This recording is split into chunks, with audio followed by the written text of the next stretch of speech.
আরে আরে আমাকে খাবার দাও, আমি আজকে সব খাবার খেয়ে ফেলবো।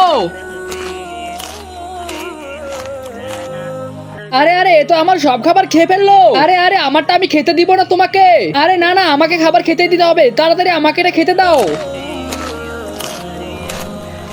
আরে ভাই এর কি হয়েছে, এ তো সব খাবার খেয়ে ফেলছে। আরে আমাকে খাবার দাও, আরে তাড়াতাড়ি আমাকে খাবার দাও। আরে ভাই হঠাৎ এর কি হলো, চল ভাই হুজুরের কাছে কি নিয়ে যাই। আরে আমাকে খাবার দাও, আরে আমাকে খাবার দাও, আরে খাবার দাও, আমার খিদে লেগেছে, আমাকে খাবার দাও। আসসালামু আলাইকুম হুজুর। ওয়ালাইকুম আসসালাম। আরে ভাই ওকে খাবার দিচ্ছ না কেন, দাও খাবার দাও ওকে। আরে মৌলানা সাহেব এর উপরে কি বলবো, সারাদিন খাবার খেতে থাকে তারপরে বলে খাবার দাও খাবার দাও। আচ্ছা এই ব্যাপার। আরে বাবা তুমি এখানে বসো। আরে মৌলানা সাহেব এখানে বসলে কি আপনি আমাকে খাবার খেতে দিবেন? আরে আমি বুঝেছি সামনে তো রোজা, একে শয়তান ধরেছে। আরে আরে ভাই তোমরা দাঁড়িয়ে না থেকে তোমরা ওই পাশে বসো। আরে ওই শয়তান তুমি বাচ্চার পিছে লেগেছো কেন?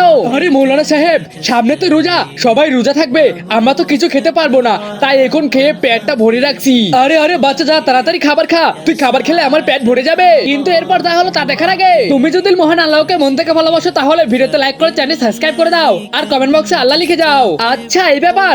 আউযু বিল্লাহি মিনাশ শাইতানির রাজিম, বিসমিল্লাহির রহমানির রহিম।